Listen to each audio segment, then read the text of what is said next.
कभी कभी शहरों के अंदर छिपे हुए घर बिल्कुल वैसे नहीं होते जैसे बाहर से दिखते हैं। कभी खिड़कियों के पीछे, दीवारों के अंदर, गलियों की मोड़ पर कुछ रहस्य सांस लेते हैं। और आज हम जिस घर की बात करेंगे वो दिखने में बिल्कुल साधारण था। D5 निठारी गांव, नोएडा। बस एक पता, पर उसके अंदर जो हुआ वो हिंदुस्तान के इतिहास का सबसे डरावना सच बन गया। तुम्हारे कहने का मतलब है एक घर पूरा देश हिला सकता है। हाँ, और सिर्फ घर नहीं, उसके अंदर रहने वाले दो आदमी, एक नौकर और एक मालिक, और दर्जनों मासूम बच्चे जो एक एक करके गायब होते गए। अब अगर तुमने निठारी D5 केस की तरफ रुख करने का मन बना ही लिया है तो चलो सबसे पहले मुझे ये बताओ, निठारी गांव दिखने में कैसा था? मतलब वहाँ की वाइब्स कैसी थी? अगर मेरी इमेजिनेशन की माने तो बहुत ही हॉरिबल जगह लगती है। नहीं, एकदम नॉर्मल, एक मजदूरों की कॉलोनी। छोटे छोटे मकान, कच्ची सड़कें, बच्चे बाहर खेलते हुए और दुकानों पर टंगे पीले बल्ब, सुबह शाम चाय का धुआं। किसी को अंदाजा तक नहीं था कि एक बस्ती की एक नाली धीरे धीरे किसी कब्रिस्तान में बदलती जा रही है। मतलब नाली में डेड बॉडीज? मुझे कुछ समझ नहीं आ रहा उन्नति। हाँ, शुरुआत वहीं से होती है। अच्छा ये बताओ मुझे कि पहली बार कोई बच्चा कब गायब हुआ था, और क्या सिर्फ छोटे बच्चे ही मिसिंग हो रहे थे या फिर कोई और भी था जो मिसिंग हो रहा? 2005 में एक छोटी बच्ची, उसकी माँ उसे ढूंढते हुए पूरे मोहल्ले में घूमती रही। लोगों ने कहा शायद रिश्तेदारों के घर गई होगी, शायद किसी ने बहला फुसला लिया होगा, पर बच्ची कभी वापस नहीं आई। पहला केस दब गया, फिर एक और बच्चा, फिर एक और, फिर लड़कियां, फिर छोटे लड़के, और कुछ हफ्तों के बाद कोई न कोई गायब होता ही रहा। तुमने कहा छोटे बच्चे, लड़कियां, लड़के सब गायब हो रहे थे, वो भी कुछ दिन के गैप में। तब तो पूरे बस्ती में दहशत का माहौल रहा होगा। हाँ, पर गरीबी की वजह से लोगों को अपनी रोजी रोटी कमानी थी।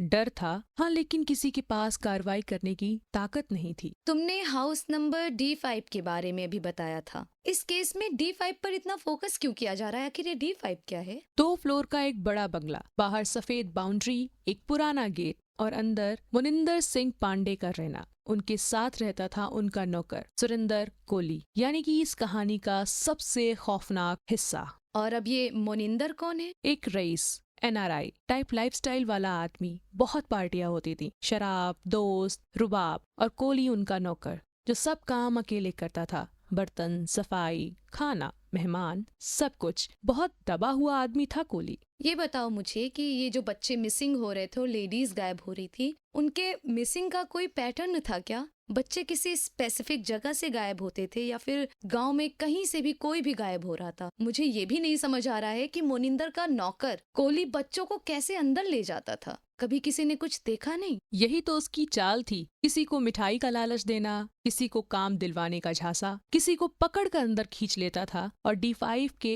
एक खास कमरे में, जहां अंधेरा हमेशा ज्यादा रहता था, उसी कमरे में उसका वो राक्षसी रूप सामने आता था। मतलब वो पहले से ही नजर रखता था, प्री प्लानिंग करता था और फिर अपने साजिश को अंजाम देता था। हाँ, रात को घर के गेट के पीछे खड़ा होकर गुजरते बच्चों को घूरता। कई पड़ोसियों ने इस बात पर गवाही भी दी थी। इतना सब कुछ हो रहा था, एक के बाद एक मिसिंग केसेस हो रहे थे, तो वहाँ के लोग पुलिस के पास मिसिंग रिपोर्ट लिखाने नहीं गए क्या? गए तो थे, पर पुलिस कहती थी थोड़े बड़े हो गए होंगे, खुद चले गए। लड़की है, भाग गई होगी। लड़का है, कहीं खेल में निकल गया होगा। FIR तक नहीं लिखी जाती थी। यह केस 1 साल तक पुलिस की लापरवाही की वजह से कभी खुला ही नहीं। वाओ, प्री एजम्पशन करके केस सॉल्व हो रहा था। लोगों के सोच को सलाम। तो अब मुझे ये बताओ, क्या इस अपराध का अंत हुआ कि नहीं? जो बच्चे मिसिंग थे उनके और उनके फैमिली को तो न्याय भी नहीं मिला और ना ही झूठी दिलासा। हाँ, लेकिन 2006 दिसंबर का ठंडा दिन, एक नाली की सफाई चल रही थी। गहरी, गंदी, बदबूदार नाली। मजदूर नीचे उतरे और अचानक एक मजदूर जोर से चिल्लाया, ये क्या है? किसी ने सोचा हड्डी होगी, पर वो इंसानी खोपड़ी थी। अब ये मत कहना कि बच्चे की। हाँ, और वह अकेली नहीं थी। वह नाली मौत का गड्ढा। नाली धीरे धीरे खोदी गई, एक के बाद एक बाल्टी मिट्टी बाहर निकाली गई, और छोटे छोटे अस्थि टुकड़े, हड्डियां, कपड़ों के टुकड़े, स्कूल के जूते, लड़कियों के क्लिप, चूड़ियां सब बाहर आने लगे। हर चीज, हर टुकड़ा किसी मासूम की आखिरी पहचान थी। ये सब देख के वहाँ के लोगों का क्या रिएक्शन था? पूरी बस्ती चीख रही थी। लोग सड़क पर गिर के रो रहे थे, कुछ बेहोश हो गए थे, कुछ अपने खोए बच्चों की तस्वीर लेकर नाली के पास बैठ गए थे। माँ चीख रही थी, मेरी गुड़िया, मेरी बच्ची, उसके कपड़े हैं यहाँ। कोली को पकड़ने के लिए पुलिस D5 घर में घुस गई। कोली शांत बैठा हुआ था, जैसे उसे पता था कि अब सब खत्म। पूछताछ शुरू हुई। पहले तो सब झूठ, फिर रात को उसने टूट कर कबूल किया। क्या कबूल किया? सब कुछ, हर एक बच्चा, हर एक घटना, हर एक बुरी बात, और पुलिस के पैरों तले जमीन खिसका देने वाली। जैसे जैसे पुलिस घर की तलाशी लेती गई, खौफनाक चीजें मिलती गईं। बच्चों के कपड़े, खून के दाग, छोटे खिलौने, टूटे कंगन और एक कमरा जिसका फर्श पूरी तरह साफ था, इतना साफ कि वो देखने में अजीब लग रहा था। इसका मतलब क्या वहीं पर वो बच्चों का मर्डर करता था? हाँ, ये वही था, वही कमरा। पुलिस ने कोली को पकड़कर एक कुर्सी पे बिठाया। वो सर नीचे किए बैठा था, जैसे बहुत थक गया हो। पहली रात उसने कुछ नहीं बोला, लेकिन जब इंस्पेक्टर ने कहा बाहर 200 लोग जमा हैं, अगर सच नहीं बताया तो भीड़ तुम्हें जिंदा नहीं छोड़ेगी, तभी कोली की आंखें ऊपर उठीं और वो धीरे धीरे बोला, हाँ मैंने किया है। मतलब उसने सब कबूल कर लिया, और जब उसको खुद मान लेना था सब कुछ, तो वो इतने गुनाह कर क्यों रहा था? हाँ, और वो भी ऐसी बातें जिसे सुनकर पुलिस भी डर गई। कोली ने बताया वो बच्चों को देखकर घबरा जाता था, डरता था, और फिर अचानक उसके अंदर एक अजीब सा हिंसा जागती थी। वो बच्चों को खींच कर अंदर ले जाता था। खींच कर? कैसे? क्या करता था वो? ये सुनने में मुश्किल है, लेकिन पूरी सच्चाई समझनी होगी, तभी पूरी कहानी समझ में आएगी। कोली कहता था, मैं उन्हें बहलाकर अंदर लाता था, फिर मैं उन्हें मार देता था। क्या मतलब? बहला फुसला के अंदर लाता था और फिर उसे मार देता था? फिर जो हुआ वो फॉरेंसिक एक्सपर्ट तक को हिला देता, लेकिन उस पर हम आगे नहीं जाएंगे। मुझे ये बात समझाओ, मोनिंदर जो घर का मालिक था, वो क्या कह रहा था? उसने कुछ नहीं देखा क्या? ये सब उसके घर में हो रहा था और वो ये सब कुछ मानने से इनकार कर रहा था। ये केस का सबसे बड़ा रहस्य है। मोनिंदर खुद अमीर था, उसका लाइफस्टाइल अलग, दोस्त आते जाते थे, पार्टियां चलती रहती थीं। कोली सब संभालता था, खाना बनाना, मेहमान, ड्राइवर, सब कुछ। कई लोगों ने कहा मोनिंदर को कुछ नहीं पता था। कुछ लोगों ने कहा जिस घर में दिन भर शराब, पार्टियां चलती हों, उसे कुछ ना पता हो, ये तो हो ही नहीं सकता। लेकिन अभी भी पूरा सच कोई नहीं जानता। जब फॉरेंसिक टीम ने D5 का निरीक्षण किया, उन्हें सबसे पहले एक बात अजीब लगी। रसोई के पास वाला एक कमरा बहुत ज्यादा साफ था, इतना साफ कि उसमें किसी भी तरह की कोई धूल का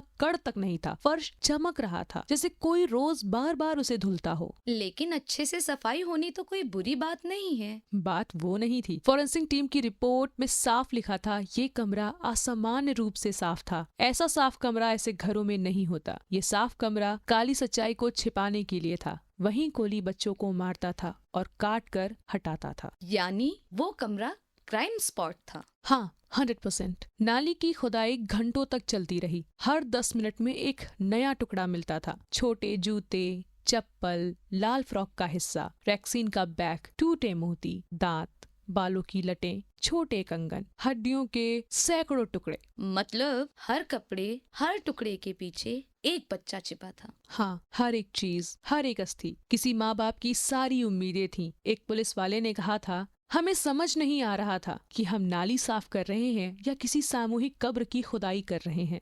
2006 की आखिरी हफ्ते में फॉरेंसिक लैब ने DNA रिपोर्ट भेजी। पहली पहचान जिस छोटे बच्चे की हुई, उसका नाम रिम्पा हल्दर था। उसकी माँ रिपोर्ट सुनते ही बेहोश हो गई। ये वही केस था ना, जहाँ माँ पुलिस स्टेशन जाती थी, लेकिन पुलिस बोलती थी कि आपकी बेटी भाग गई होगी। हाँ, रिम्पा की माँ 1 साल से थाना दरवाजा पीट रही थी। उसके घर वालों ने कई बार कहा कि पुलिस ने हमारी बेटी को गंभीरता से नहीं लिया, अगर लिया होता तो वो कभी न कभी तो मिल जाती, ऐसे नहीं मिलती। जैसे जैसे DNA रिपोर्ट आती गई, बस्ती आग बनती गई। लोग D5 के बाहर खड़े होकर पत्थर फेंक रहे थे। घरों से भीड़ निकल आई थी। हर माँ अपने बच्चे की फोटो लेकर खड़ी थी। कुछ लोग मोनिंदर और कोली को देखकर मारने दौड़ पड़े थे। पुलिस ने बड़ी मुश्किल से सभी को संभाल रखा था। लेकिन उनका गुस्सा तो जायज था ना। गुस्सा नहीं, वो लोगों का दर्द था। गायब हुए बच्चों के शरीर मरे पड़े थे बस्ती के शिविर में। मैंने सुना है सन 2007 में सीबीआई को केस सौंपा गया। सीबीआई ने आते ही सबसे पहले 2 काम किए। सारे फॉरेंसिक सैंपल्स को अपने लैब में भेजा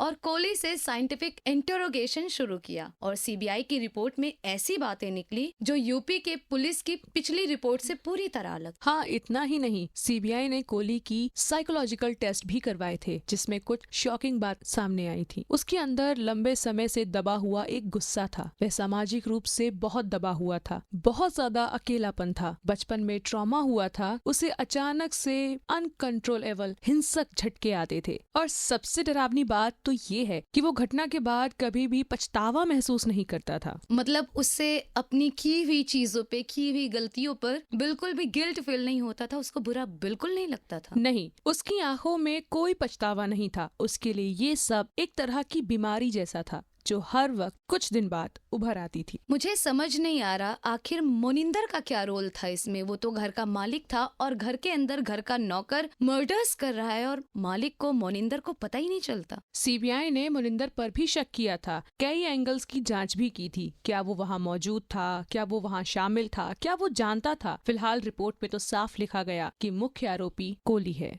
और मोनिंदर का कुछ भी लेना देना नहीं। अच्छा, तुमने अभी बताया था कि फॉरेंसिक रिपोर्ट में कुछ ऐसा था जो डाइजेस्ट नहीं हो सकता, तो मुझे ये तो बताओ कि आखिर फॉरेंसिक रिपोर्ट में था क्या। फॉरेंसिक रिपोर्ट, ये हिस्सा लंबा है, मैं इसे तुम्हें धीरे धीरे बताती हूँ। फॉरेंसिक टीम ने जो हड्डियां निकाली थी उन्हें जोड़कर 19 बच्चों का स्केलेटन बना था। लेकिन असल हॉरिबल बात तो ये थी कि बहुत सारी हड्डियों पर कटने के निशान थे और वो कट किसी मशीन या बड़े औजार से नहीं बल्कि किचन नाइफ और सामान घरेलू चीजों से लगाए गए थे। मतलब सारा काम घर में ही होता था। हाँ, उसी कमरे में, उसी घर में जहाँ अक्सर पार्टियां होती थी। मीडिया ने इस केस को कैसे कवर किया और पब्लिक रिएक्शन क्या था all over India. Media coverage ने पूरे देश में गुस्सा फैलाया। पुलिस की ढिलाई पर सवाल उठे। एनजीओज और समाज ने बच्चों की सुरक्षा के लिए अभियान शुरू कर दिए। सच में ये घटना समाज को हिला कर रख देती है। इसने समाज को चिताया है कि अंधविश्वास और लालच कैसे मासूमों को मार सकते। लेकिन मुझे एक चीज समझ में नहीं आ रही कि चलो पुलिस का कैसा रिएक्शन था, एनजीओज का क्या था, मीडिया का क्या कवरेज था, पब्लिक रिएक्शन क्या था, मुझे सब समझ में आ गया। लेकिन कोर्ट का क्या डिसीजन रहा इस केस पर।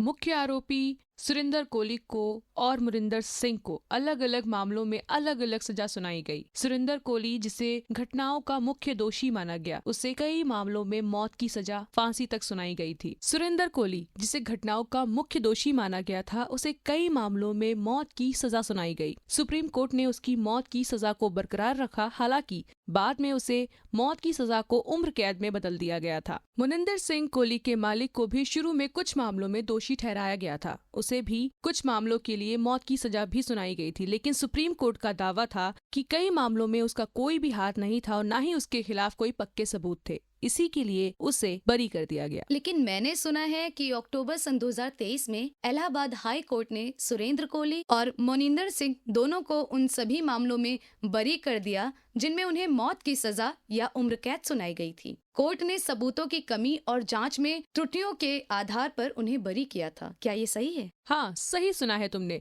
निठारी कांड हमें याद दिलाता है कि खतरा हमारे आसपास ही छिपा होता है, सिर्फ नजरों से नहीं बल्कि लालच से, अंधविश्वास से और कई लापरवाही के कारण बहुत सारे मासूम लोगों को नुकसान पहुंचाया जा सकता है। बात तो कड़वी है लेकिन सीखने योग्य है। हमें इस केस से बहुत कुछ सीखने को मिलता है। तो आज के लिए बस इतना ही। अगले एपिसोड में फिर मिलेंगे एक और ऐसी ही कहानी।